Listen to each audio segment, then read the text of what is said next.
자, 오늘은 여호와의 것이라는 그런 제목을 가지고 하나님 말씀을 듣도록 하겠습니다. 자, 여러분, 우리가 성경을 읽다 보면요, 성경에 보면은 이 가계, 이 족보가 참 많이 나옵니다. 그렇죠? 신약도 마태복음 마태복음 읽다 보면은 처음부터 족보가 이제 쭉 나오게 되지 않습니까? 다음에 그러다 보면요, 우리 믿음이 혈통적 계보가 중요하다라는 그런 생각을 가질 수도 있지 않겠습니까? 더구나 우리나라뿐만 아니라 대부분 어느 나라든지 족보를 대단히 중요시 여기지 않습니까? 동양의 문화만 아니라 서양의 어디든 이 가문을 따지는 것, 이것은 다 마찬가지가 아닐까라고 생각이 되어집니다. 이 가문은 인류가 존재하는 한 영원히 아마 사라지지 않을 것이다라고 생각이 되어져요. 자, 왜 이렇게 가문이 중요합니까? 그것이 역사이기 때문에 그렇죠. 그렇죠? 우리 조상의 행적과 또 그들의 사상, 어떻게 보면 그들의 이제 삶들이 이제 담겨 있기 때문에 그렇습니다. 자, 여러분, 성경에도 많은 부분들이 이제 족보를 말하고 있죠. 어떤 성경에 나타나는 이런 족보는 어떤 가문을 나타내는 것이 아니라 믿음의 계보를 이제 말씀을 하고 있다라는 겁니다. 자, 여러분, 오래전이죠. 한국에 호주제가 폐지됐죠.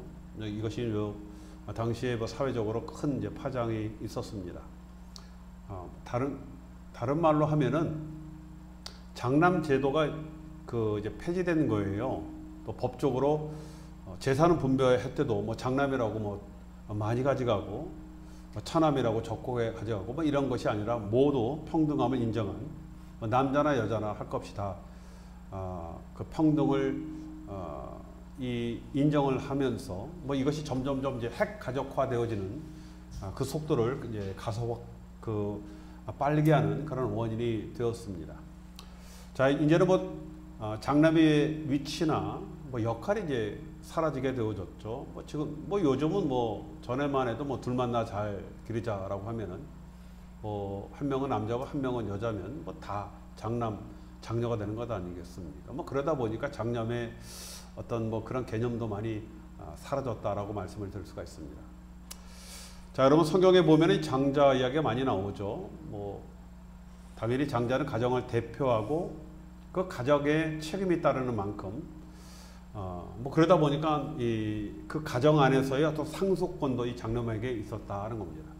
자, 여러분, 성경에 보면 장남은요, 이 다른 자녀보다 2배 더 많은 상속권을 가질 수 있는 그런 권한이 있었습니다. 자, 이렇게 한 것은요, 성경에서 하나님께서 장자, 이 첫 태생을 내 것이다라고 이렇게 구별을 하셨거든요. 자, 여러분, 따라서 모든 첫 태생은 하나님께 드려야 했다는 겁니다. 가축의 수컷의 첫 태생은 하나님께 제물로 드려졌고, 또 사람을 대신해서 가축을 제물로 드렸던 그런 말씀이 나오지 않습니까? 자, 여러분, 왜 하나님께서 첫 태생을 드리라 했을까? 그렇죠? 이것은 하나님의 주권과 소유권을 인정하는 어떤 그런 순종의 행위가 되어지는 것 아니겠습니까? 처음 난 것, 이것은 하나님의 은혜다라고 생각하고 또 하나님의 것이다라는 어떤 그런 믿음으로 하나님의 주권 또 하나님의 소유권을 우리가 인정하는 어떤 그런 믿음의 행위로 받아들이게 되어지는 겁니다. 자, 여러분, 출애굽기 4장 22절에 보면 이렇게 말씀을 하고 있죠. 너는 바로에게 이르기를 여호와 말씀에 이스라엘은 내 아들 내 장자라 라고 하셨습니다. 하나님께서 이스라엘 백성들을 많은 백성 중에서 장자로 삼으신 것은 하나님의 소유를 말씀하시고 이스라엘 백성들이 하나님의 언약의 상속권을 가지고 하나님의 돌보심과 복의 통로로서 하나님께 사용되시는 민족이 됐다라는 것을 이제 말씀을 하시는 겁니다. 자, 여러분, 하나님의 언약과 복의 장자의 계보를 통해서 이어져 내려온다라는 그런 의미가 이 안에 포함되어 있는 겁니다. 그래서 이스라엘은 하나님께 여러분 순종함으로 살아야 할 그런 의무가 바로 여기에 있다는 겁니다. 하나님께서 너는 내 것이다라고 선포를 하셨고 또 이 이스라엘 통해서 하나님께서 온 민족을 축복하시고 또 하나님의 계획과 섭리를 나타내시기로 하나님께서 작정을 하셨기 때문에 자, 여러분 장자였던 이스라엘은 절대적으로 하나님 앞에 순종을 하면서 또 하나님 중심적으로 살아야 할 그런 신앙적 의무가 있다는 겁니다. 자, 그것뿐만 아니라 하나님은 장자로서 이스라엘에게 또 하나님께서 상속되어질 어떤 그런 약속과 축복을 또 말씀을 하지 않습니까? 자, 여러분 출애굽 19장 6절에 보면요. 너희가 내게 대하여 제사장 나라가 되며 거룩한 백성이 되리다 라고 이 말씀을 하였고 또 이것을 이스라엘 백성들에게 고할지라 라고 이렇게 명령을 하셨습니다. 자, 여러분 장자된 이스라엘은요. 제사장 나라와 거룩한 백성이 된다라고 말씀을 하였습니다. 여러분 뭐 우리가 잘 아는 것이 제사장 나라는 모든 민족 중에서 또 만물의 창조자 되신 하나님 앞에서 대표자가 되어지고 또 중재자가 되어진다라는 그런 말씀이 여기에 포함되어 있고 자, 또 거룩한 백성이다라는 것은요. 하나님께서 또 씻기시고 다듬어서 또 아름답게 가치 있게 하여서 모든 민족 위에 세우시겠다라는 그런 하나님의 말씀이 이 안에 포함되어 있다는 겁니다. 자, 또 뿐만 아니라 창세기 12장에 보면요. 내가 너로 큰 민족을 이루고 내게 복을 주어 내 이름을 창대케 하리니 너는 복의 근원이 될지라 라고 말씀을 하셨거든요. 또 너를 축복하는 자에게 내가 복을 내리고 너를 저주하는 자들에게는 내가 저주하리니 땅의 모든 족속이 너를 인하여 복을 얻을 것이다 라고 이렇게 말씀을 하셨습니다. 자, 여러분 지난번에도 제가 말씀드렸지만 템포리 윈도우 그렇죠? 뭐 여러분 잘 아실 것입니다. 위도 경도가 10도 40도 사이에 있는 그런 나라들 뭐 가장 인구 밀도가 많고 정치 문화적으로 또 그것뿐만 아니라 경제적으로 어떻게 보면 가장 가난한 나라들이 이곳에 모여 있는 그런 지역을 말씀을 합니다. 여러분 이 지역의 대부분의 종교는 불교, 뭐 힌두교, 모슬렘 뭐 이런 대부분의 종교를 갖고 있는 그런 나라가 되어집니다. 자, 그런데 왜 이런 나라가 이렇게 가난하게 살고 또 많은 것들이 이렇게 낙후되어 있을까? 자, 이곳 지역에 사는 사람들이 뭐 인종적으로 좀 부족해서 그런 것은 아니거든요. 그렇죠?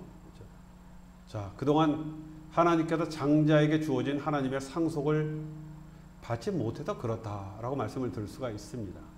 하나님이 그 복이 이 장자권을 통로로 임하게 되어지는데 바로 이들이 이 장자권을 받지 못했다라고 말씀을 드릴 수가 있습니다. 다른 말로 하나님을 섬기는 자들이 아니니까 그렇죠. 하나님을 우리가 섬김으로 어떤 그런 장자권을 갖게 되어지는데 그 장자권의 축복을 누리지 못하기 때문에 이렇게 어렵게 살고 있다라고 말씀을 드릴 수가 있습니다.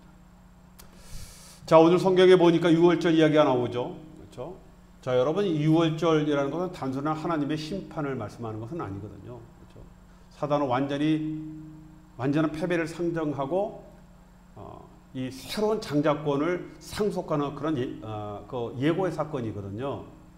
장자권이라고 어떤 혈통적으로 뭐 태생적으로 그 장자권이 이어가는 것이 아니라 바로 이 믿음을 통해서 장자권이 이어진다라는 그런 말씀이거든요. 그래서 이 장자권을 받음으로 말미암아 하나님의 복의 통로가 되어지고 또 하나님 나라에 하나님께 쓰임받는 그런 민족이 되어진다라는 그런 의미가 있는데 자, 여러분 이 6월절 그런 사건은 사단들에게 정말 절망적인 그런 사건이고 또 하나님을 믿는 그런 백성들에게는 새로운 희망과 소망이 되어지는 그런 사건이다라고 말씀을 드릴 수가 있습니다. 자, 여러분 이런 장자권은 혈통으로 되는 것이 아니라 또 믿음으로 되어지는 것이다라는 것들을 바로 이 6월절 사건을 통해서 우리에게 말씀을 하고 있습니다. 자, 여러분 애굽의 마지막 재앙 장자를 죽이는 그런 재앙이었죠. 여러분 장자의 죽음은 가문이 끊기는 가문의 죽음 아니겠습니까? 뭐 대가 끊겨졌다는 것은 뭐 그 가문 그 가정이 뭐 완전한 하나님의 심판을 받았다라는 그런 의미와 동일하다라고 말씀을 드릴 수가 있습니다. 자, 그런데 하나님께서 유월절의 어린 양의 죽음의 대속으로 가문과 대를 이어가심을 여러분 시키게 하셨던 또 하나의 사건이다라고 말씀을 드릴 수가 있습니다.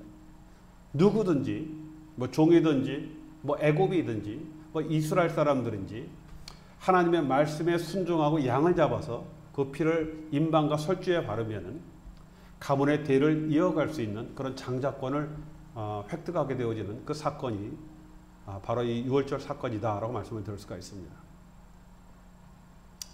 자, 저와 여러분들, 자, 우리가 하나님을 대항하고 또 하나님 말씀과 상관없이 살았던 그런 자들 아니겠습니까?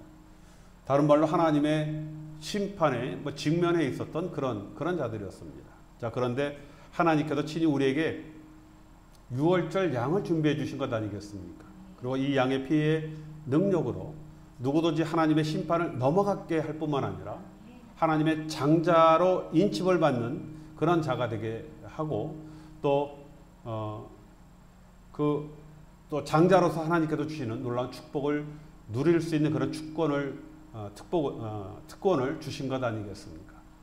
자, 그러기 위해서 우리 하나님께서 예수를 양으로 준비시키시고 그 예수를 우리에게 보내주신 것이다 라고 말씀을 드릴 수가 있습니다. 그래서 누구든지 그 양의 피를 바르는 자, 다른 말로 그 예수를 믿는 자들은 하나님의 자녀가 되어지고 장자로서의 그런 상속권을 받게 되어지는 특혜를 누리게 되어진다라고 말씀을 하고 있는 겁니다. 바로 그것이 바로 어린 양 예수 그리스도를 말씀을 하는 것 아니겠습니까? 자, 여러분, 유월절은 죽은 우리를 살리시는 하나님의 은혜의 사건입니다. 예수의 대속의 보혈로 하나님의 저주와 심판에서 벗어나며 하나님의 자녀가 되어서 약속의 유업을 받을 상속자의 대열 속에 들어가게 되어지는 것, 이것이 바로 유월절의 사건이다라고 말씀을 드릴 수가 있습니다. 자, 여러분, 누가복음 20장 36절에 보면 이렇게 말씀을 하고 있죠. 저희는 다시 죽을 수도 없나니 이는 천사와 동등이요 부활의 자녀로서 하나님의 자녀임이라 라고 말씀을 하고 있습니다. 그렇죠? 우리 영생을 가진 자고 또 뭐 천사와 같은 그런 자들이고 또 하나님으로부터 영생을 받는 부활의 자녀다라는 것을 말씀을 하고 있습니다.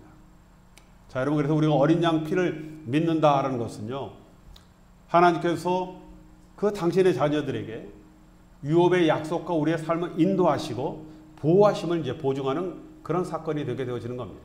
그렇죠? 자, 여러분, 이 어린 양 유월절에 그 피를 믿는 그런 자들은 뭐 단순한 그 죽음에서 벗어나는 것이 아니라 이런 하나님의 보호하심과 보증을 받는 그런 사건이 되어진다라는 그런 말씀입니다. 자, 여러분, 이스라엘 백성들이 험난한 광야에서 살 때요, 그렇죠? 유월절에서 어린 양의 피를 바르고 또 장자로서의 그 권세를 받은 그런 자들은 광야에 살 때 하나님의 보호를 받게 되어지죠. 당연히 구름기둥과 불기둥을 통해서 하나님의 자녀들을 이제 보호해 주셨다는 겁니다.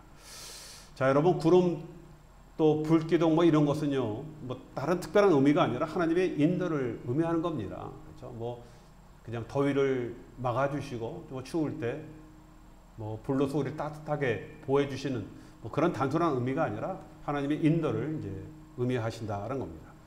또 더위나 추위나 위험으로부터 우리를 보호하시고 인도하시고 또 두렵고 괴로울 때 함께 하시고 또 세상의 많은 사람들 중에서 우리를 세우시고 하나님의 권능과 위대하심과 사랑을 주변에 있는 많은 사람들에게 선포하시고 나타내시는 그런 행위가 되어진다라고 말씀을 드릴 수가 있습니다. 자, 이런 구름기둥과 불기둥은요, 이스라엘 백성들이 약속의 땅 가나안에 들어갈 때까지 함께 하셨거든요. 자, 이런 하나님의 보호하심과 함께 하심은요, 우리가 천국 하나님 나라에 가는 그날까지 우리 하나님께서 함께 하시는 그런 약속이 되어진다는 겁니다. 자, 여러분, 하나님께서 우리가 하나님의 장자로 유업의 약속을 받고 사람들 중에 세움을 받고 복의 통로로 하나님께 사용되어지도록 그렇게 하나님께서 하실 것이다라는 겁니다. 자, 여러분, 두 번째로 어린 양의 피를 믿는다라는 것은요, 또 하나님 앞에서 순종을 다짐하는 또 서약이 되어지는 것이다라는 것입니다. 하나님의 백성으로 그 말씀에 순종하고 따라 살 것을 피로 맹세하는 그런 행위다라는 겁니다. 자, 여러분, 우리는 하나님의 복의 통로이며 그 상속자이죠. 장자라고 아버지가 무조건 상속하는 것은 아닙니다. 또 권리만 주장해서도 안 되는 되지 않는다는 겁니다.